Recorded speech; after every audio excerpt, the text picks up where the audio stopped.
like a real simple pattern of what we see happening with the early disciples and the Magi. And it's really simply this. The first thing that they do is they search. And for the Magi, they follow a star, right? Who on the 21st of December, went somewhere and was gazing up at the star? It was really cool. Jupiter and Saturn. But did anyone look at it? Yeah? Cool. Yeah, so we're not certain that was exactly the astronomical phenomenon that the Magi observed, but we kind of call it like a Christmas star event because it is wow, well, sometimes it does happen that a giant star appears brightly in the sky. We're well, we know that they're planets, but it still counts, right? But we know for these Magi that they follow this star. So they were people, and they were probably even well-to-do people who were kind of comfortable in their lives, but they went on this search. They went on this quest. And I think for you and I, sometimes it can be very easy to not want to go on the search because the search, on a day like today, you have to be cold to go on the search. Sometimes to go on the search, you have to be uncomfortable. To go on a quest, who's ever had to go to a practice for a sport and you just did not feel like going, right? So to go on the quest is sometimes an uncomfortable proposition. But we have to do it if we really want to get anywhere, and we really want to make progress. Or maybe some of you are anyone a swimmer who swims year-round? And when it gets to be this time of year, I know people are oh, can you get in the pool and out? And it's not particularly pleasant. Or whatever it is that you play, you have to be uncomfortable. But the first step is to go on the search. And for the Magi, they went on the search to find Jesus, and they thought they were looking for a king. So where did they go first? They go to a king's palace. It would be an obvious choice. We're looking for the king. Here's king house over here where kings live. So they go in there, and it's very obvious that as soon as they meet Herod, they go, this is not what we're looking for. This is the setup, status quo, authority figure, king person. We're no, this is not what we followed the star for. And by the way, the star is really not resting over this guy's house. So they tell him, we're looking for this newborn king. And you know about Herod, right? What's Herod want to do to the king? He wants to kill him because he doesn't want anybody to take his authority. But they keep looking, and it leads them to a very unobvious place. And there in this cave, in this unpopular town, except that King David happened to be from there, but it was no offense to people who might live more toward say Folsom or somewhere, somewhere kind of rural, you know? So they find this king, but he's in a cave full of barn animals, and to their eyeballs, it does not seem like this is what they're looking for, but in their hearts, all of a sudden they realize everything has changed. They encounter Jesus. So the first step is a search. The second step, encounter Jesus. They go on a search, and that search leads them to maybe somewhere unexpected, and there they meet Jesus. And here's the thing. So I know, even in my teen life, there were times I went on a search. Maybe I got on a bus trip to hopefully be single people who know for us when it was over. I went on a bus trip. I went to this retreat. I was been there, done that, and then Jesus rocked my mind and just surprised me in a way that I didn't expect when I encountered him. But the third step is the hardest. Is after they encounter Jesus. Anyone pick up on this? What do the Magi do? They go back the same way or a different way? They go back a different way. Yeah. And they're more than a dream, because at first, actually, Herod said, come back to me and let me know about where you find this newborn king. And they're no thanks, dude. Hard pass on that. But in the dream, it's clear that after they've encountered Jesus, things should be different.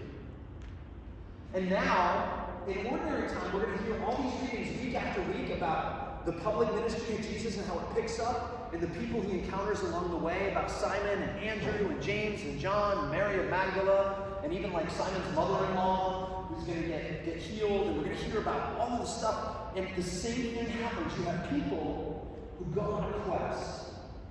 They're looking, they're searching, and they find Jesus, and then they do something different. They go back by a different way. And I was thinking about that with king cake, just in like how weird it is to find like a baby Jesus in the middle of your pastry, you know? Actually, king cake is not really a pastry. That's a whole other like debate, like the best king cake. You know? Because there's like a whole continuum of bready king cakes to like pastry king cakes. I don't know, we're having this, maybe we have a regular class big discussion of the best king cake. Anyone make king cake in your family? Yes? Maybe before. This year, not yet. Or you ought to. It would be wonderful. My dad-in-law makes king cakes, which is one of the ways I know him very well. And it's amazing, y'all. Seriously, there's something about it. Good king cake. But as good as king cake is, you wouldn't expect to find Jesus there. But maybe this year, like when you encounter the king in the middle of the king cake, a little bit of a reminder, not just to buy the next one, but to go back a different way. And in a more powerful way for you to kind of figure, if you're going to be like Magi and go on the quest for Jesus, have your eyes open for the way he might surprise you. That you could have missed that, like, by the way, this is the entrance of God into the world here in this cave. Or probably people who met Jesus even in the first 30 years of his life, like, hung out with him and had no idea. But if your eyes are open, then maybe you encounter Jesus in a way you don't expect. When you do, go back. So I wanted to kind of kick off with that thought, and like there's no unawkward way to transition into safe environment, but I'll start with it here. That the place that Jesus is found in the church, everybody look to your right and look to your left, is all these people who are sitting here with you. Because Jesus tells us in Matthew 25, that when I was hungry, you gave me food, and when I was thirsty, you gave me drink, and when I was sick, or when I was in prison, you visited me. And people say, like, Jesus, when did we see you in these places? And he tells us, whatever you do to the least of these brothers and sisters of mine, you do unto me. And so one of the deep mysteries of our faith that is really central is that Jesus is present in the church in the people around us. And that the presence of Christ is in the church, in our brothers and sisters. And that the way that we treat the people around us is ultimately the way that we treat Jesus. The church has been leading us through 1 John chapter 4 for like a bunch of days. And in 1 John chapter 4 it says, like, if you can't love the brother or sister you can't see, how can you love the God who you can't see? And so it should be like super obvious to us that one of the core things of our faith is how we treat other people. We come to the sort of painful topic that in our day and age, and really in some total of human history, but in a very unfortunate way, in our own day and age, there are some serious ways in which human beings are mistreated. And if you think about like what would be one of the worst ways for that to happen would be the mistreatment of children. So each year in the Archdiocese of New Orleans for several years, one of the things we're supposed to do is take a week and go back over to ensure that every teen and every child and every adult in our parish is reminded of that core teaching and is given a bit of a painful reminder that there may be people in our midst who are victims of abuse. And if so, we want to make sure that the church is the most welcoming and safest place that you could possibly be. We want to make sure that if there are any victims of abuse that are in our parish who, because it's painful, have not really felt free to speak about it or to get help, we want to be the opportunity for somebody who has been a victim of abuse to get help. We talk about abuse, there's 3 different types. I'm going to get my notes on over here just to share.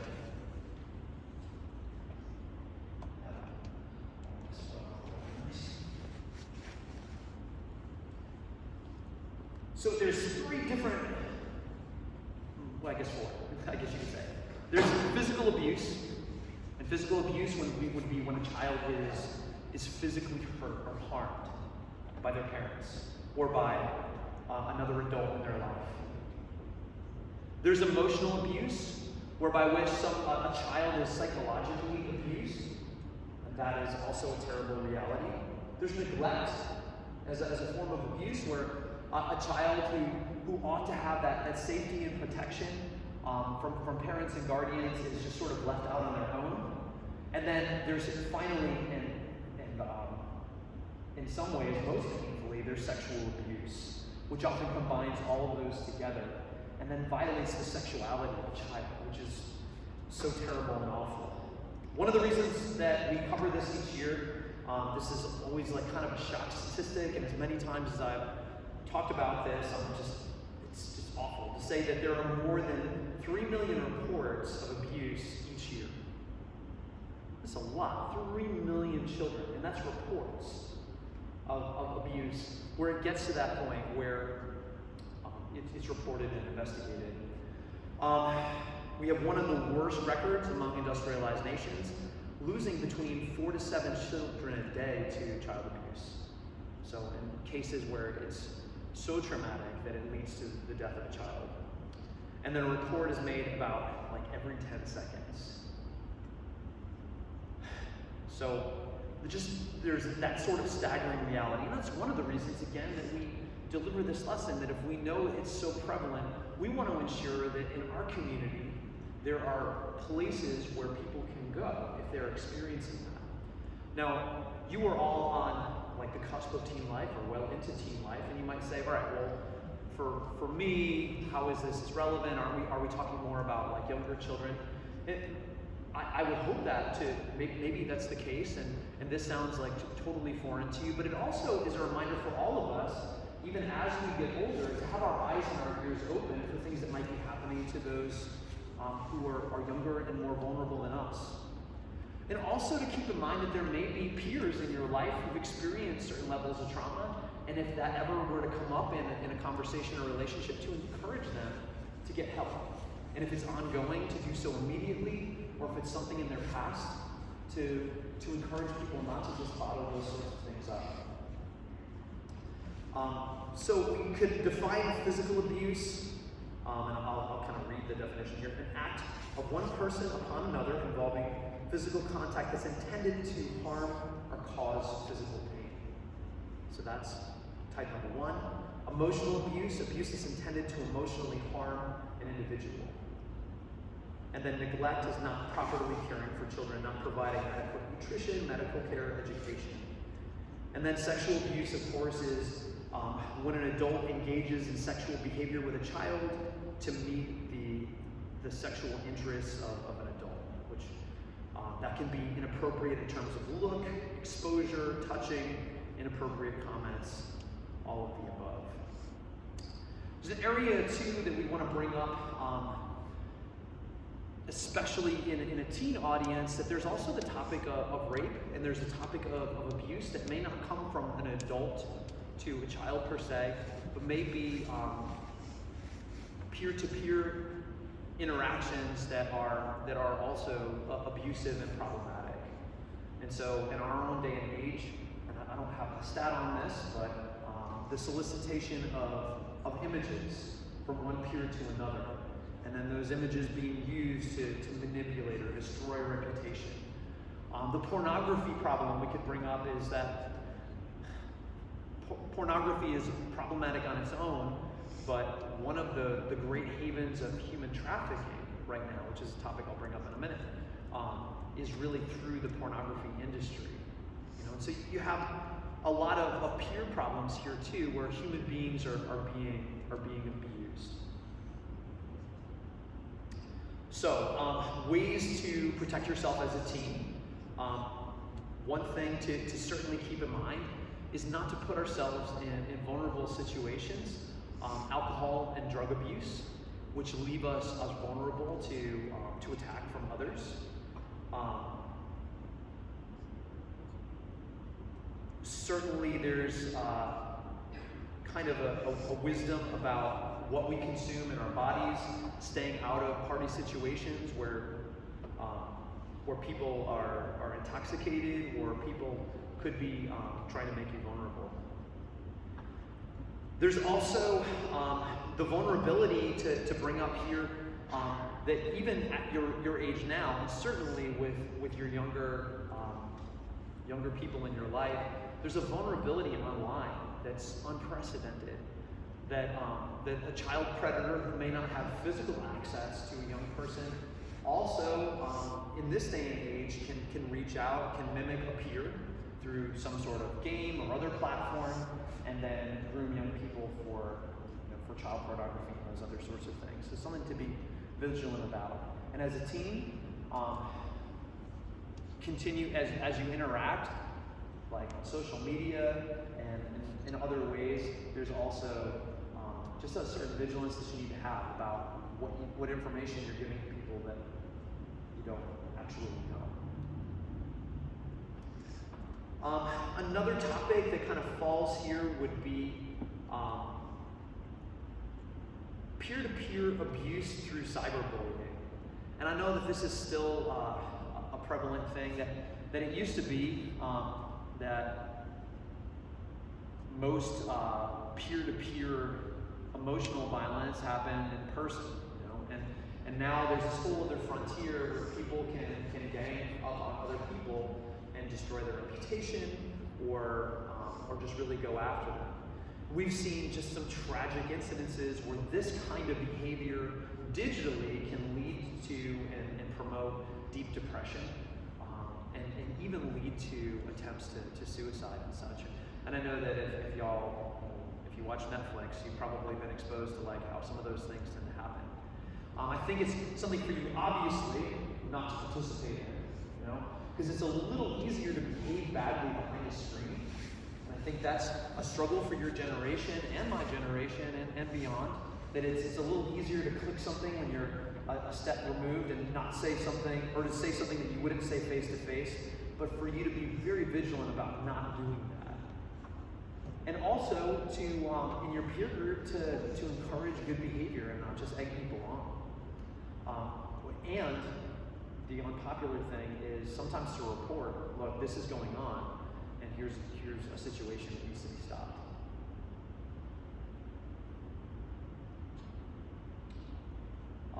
The effects of cyberbullying, which is something that's been studied in the last 10 years or so. An escalation of alcohol and drug use, school skipping, poor grades, lower self-esteem, deeper health problems, experiencing depression, because sometimes that can be really deep. I don't know if you've had the experience of, like, if somebody says something mean to you on the other side of a screen, it can really inhabit your day. And so don't be the source of that. And if you've been the victim of it, don't keep it bottled up either. Some reminders about online behavior that I think apply to not becoming a victim of somebody who's predatory, and also not becoming predatory ourselves toward anybody, whether it's somebody younger or somebody our own age. Nothing that you do online is ultimately private. Everything that we post is in some way out there. Nothing that we post can be taken back. I think certainly at your age, there's something to be very mindful of. That what we post and what we put out there, whether we think like, all right, this is on Snapchat, it's going to disappear. It's debatable whether or not things disappear. It's not hard to screenshot something of something. It's not hard to take a picture of something from another phone. It's not hard to find ways to, and I'm telling you, you know more about it than I do. Be careful of pressure or coercion that might happen online. Of that story where somebody is soliciting an image or a behavior out of you that you're not comfortable with. Disengage from that situation. Consider the reaction and feelings of others. That it's always important to take a step and humanize the person you're interacting with. Whether it's like a comment war about like some volatile topic, or whether it's like some personal interaction, somebody at school that maybe you don't get along with, and you're like, well, I'm just going to let them have it on the other end of the screen. Think about the humanity of the person there. And remember how this all started. I was trying to segue from Jesus and the Epiphany into safe environment. The first insight is everybody that you encounter, the way that you treat them is the way that you treat Jesus. Keep that in mind. And nothing, of course, online is truly anonymous. Okay, I'm going to take an even slightly darker turn. you're like, man, this is just some fun topic, I know. But human trafficking, raise your hand if you know what human trafficking is. Okay, so human trafficking is basically modern day slavery, and often it is tied into sexual slavery, but there are other brands of that. But human trafficking is very real and present in our world, and not just present in other nations, but present right here in the United States. And the exploitation of a person through the use of force, fraud, coercion for the purpose of forced labor, or commercial sexual exploitation. And I'll bring up, because I mentioned it earlier, that human trafficking and pornography are so deeply, deeply linked. That something like Pornhub, which I think is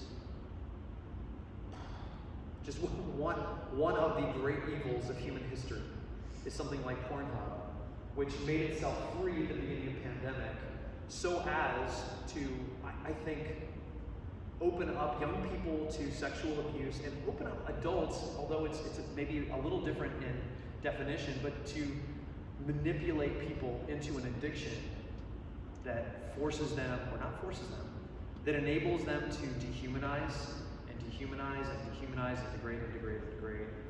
And a lot of what you find out there in terms of online pornography is the result of human trafficking. And I think it's important to be aware of that, because a lot of people, when they get addicted, think, all right, well, this is just such a distant, remote reality. Remember that every person you see on a screen or interact with is a beloved son or daughter of God, worth the life of God the Son to God the Father. So there's human trafficking, there's pornography. In terms of not becoming a victim of human trafficking, in terms of being kind of aware of how could something like that happen, and we have, even on the North Shore, had occasions where people have become victims of human trafficking. So where do they find their victims? Well, they start an online relationship and start some sort of charade about who they are and say, let's meet. And I know of just from firsthand some very scary situations where teens have been vulnerable to that sort of thing. Slightly older person wants to meet. I feel cool and adventurous, and find myself in a scary situation. It does happen. And sometimes it happens in such a way that somebody is abducted and brought into a very scary way of life. It can happen in shopping centers and in public places, and in bars, outside large group homes, near where foster children live. Sometimes they're victims because they figure nobody will notice. Near high schools, and victimization is all about accessibility and vulnerability. So something to be aware of. Like in the abuse of young people that takes place even with children, there's a process, the word grooming, do you know what this means? Grooming is the process whereby which somebody who wants to victimize somebody else tries to win over their trust, but only for the sake of real manipulation. So grooming sometimes happens by flattery, by bringing of gifts, making people trust you, making people think that they love you, offers of a great life. And this could even kind of go back to the kinds of behaviors that abusers would also use. So things for us to be vigilant about, that if we see odd behavior, we say something. With regard to if there's, the way that an adult is paying the wrong kind of attention to a child, and we're aware of it, we certainly ought to say something and not just let these things pass by.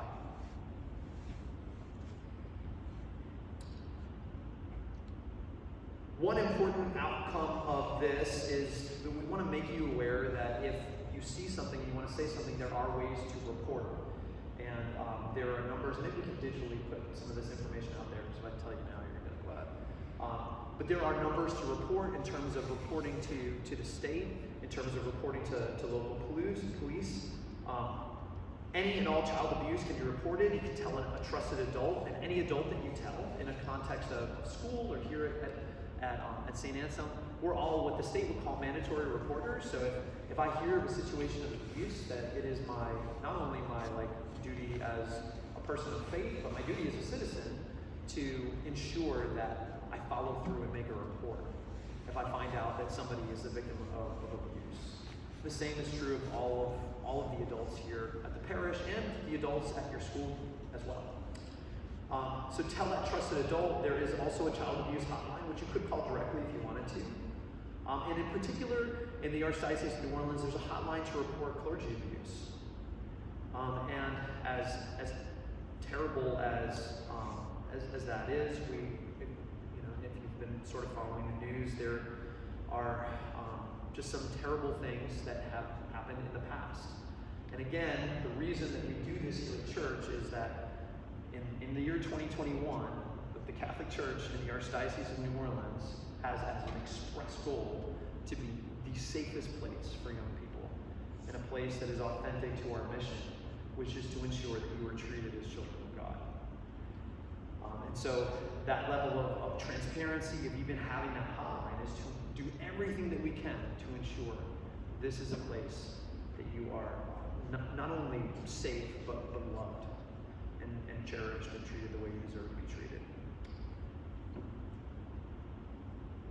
So before I transition from Vesta slides, I'm going to take a deep breath in. Any questions?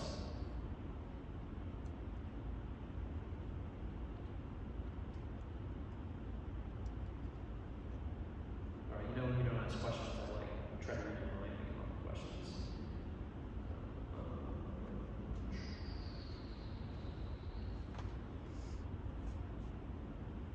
What if I have a friend, I'll give you a case study, and my friend, say that where's my freshman at?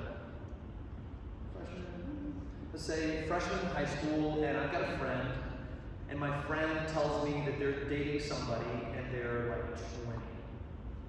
And my friend thinks this is really cool, and my friend thinks, like, I'm like super mature. Should you just like let that go? No. And I see this is where these are case studies that I bring up because I've seen these things kind of come up. What's wrong with that?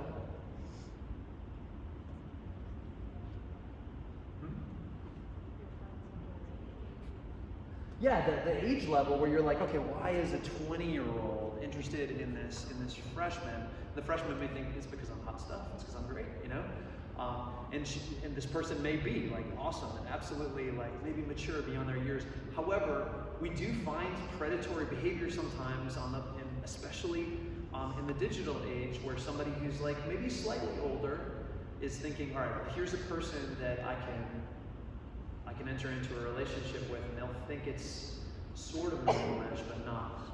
One of the quickest things for something like that, because you don't know necessarily that there's any physical harm or abuse, but it might be does this teen's parent, do their parents, their guardians know that this relationship is taking place, and to kind of ensure that. I think sometimes breaking the bubble of secrecy is a really big deal. It can be very helpful. Let's say that you suspect that something is happening, but you don't know. Should you just keep it to yourself and not do anything? Should you just huddle up with a bunch of other teens and talk about it? And that's where it's going to sound typical blah blah blah, but tell a trusted adult.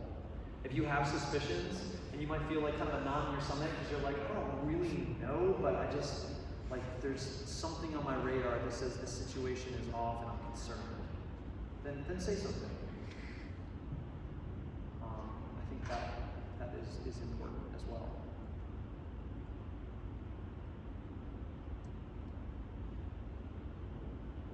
Any other thoughts from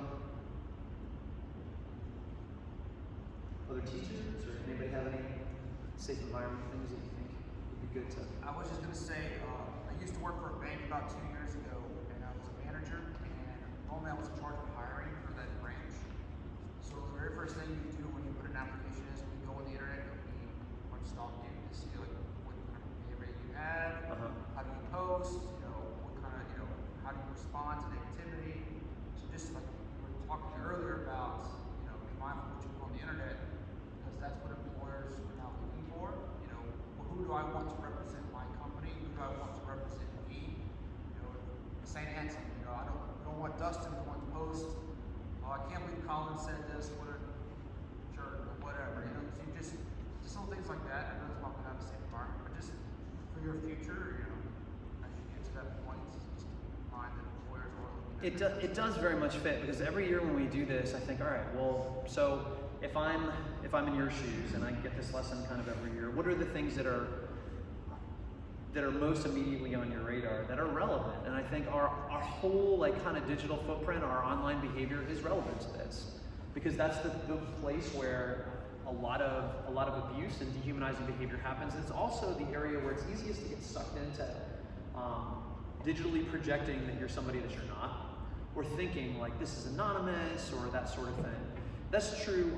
I've had a lot of former students who'll tell me like that they are now like they're the girls in the sorority who are vetting other girls to be in the sorority, and they're like, we comb the heck out of their social media and find stuff that they think that they deleted, you know.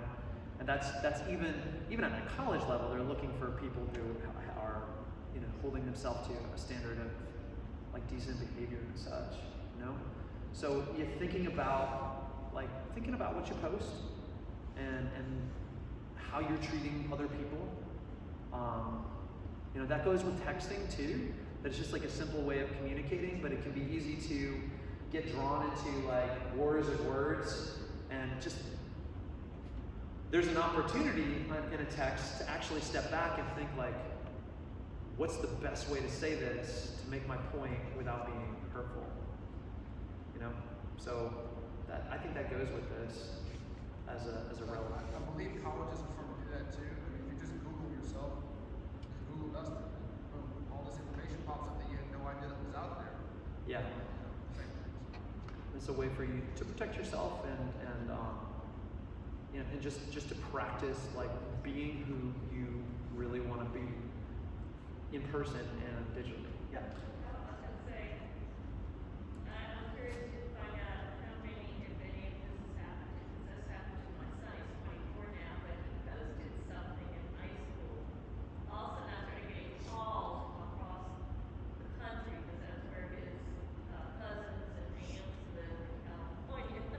And I didn't even know when he had posted. I had to go online to go see. And, you know, they were concerned. So I'm just saying, people, you may not think someone sees it, but someone does. And then it gets back to you, you take it back to your parents and stuff like that. Yeah. It Yeah. wasn't really something, but they were just concerned about safety, something. Well, that's a good point too. That in terms of people's safety, sometimes a clue we can have in the positive sense. If you have a friend who's really struggling, and I don't know, they send you like a snap, and you're like, is that what you call a Snapchat snap? I'm like trying to be hip with it. I'm still on MySpace and stuff. So. But if somebody sends out a snap and you're concerned, you don't want to be like, well, it's just a snap. Like if you're concerned about somebody because of something that they posted, that's also kind of a see something, say something situation, where it might be, it might even warrant a conversation with parents, but it might even be like at school, like a trip to the guidance counselor, be like, my friend posted this thing, or even something to mention to us here at the parish, like I'm a little worried. There's like a lot of like dark music lyrics being posted or something. That was probably years ago. I don't know, do y'all even post song lyrics anymore? Y'all are like, I know, everyone's like boomer, and I'm not. That's like 2 generations after me. But Post on what? What you said post on what?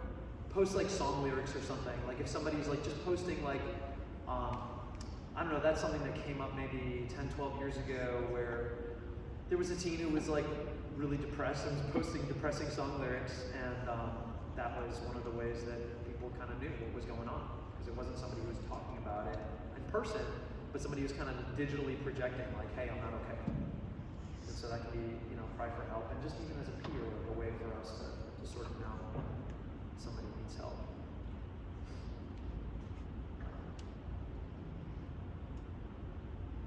So what a list of things that we talked about tonight. So we've got like abuse, and our goals, number one, would be to ensure all of us that our community is a place where young people and all people are safe and loved and respected. Number two would be that if we're ever the victims of something, we don't just bottle it up. This is, hopefully you can understand, a place where you can find help and assistance. And that part of the goal here is to ensure that if there is anybody in our community who's been a victim of abuse, that they get help. And that it's not something that someone feels like they have to hold on to and bottle up for years and years in a way that becomes a burden for them to carry around in their lives. And then three is for us to think about, okay, well, in person and online, what are the kinds of behaviors we should be engaging in so that not only are we not engaging in abuse, but we're not participating in things that are dehumanizing, like pornography or like human trafficking. So, I'm glad we had this little talk. So let's, we've got like just a minute, let's pray. And sing like, after that lesson, we should sing some very happy songs. Something like that. Cool.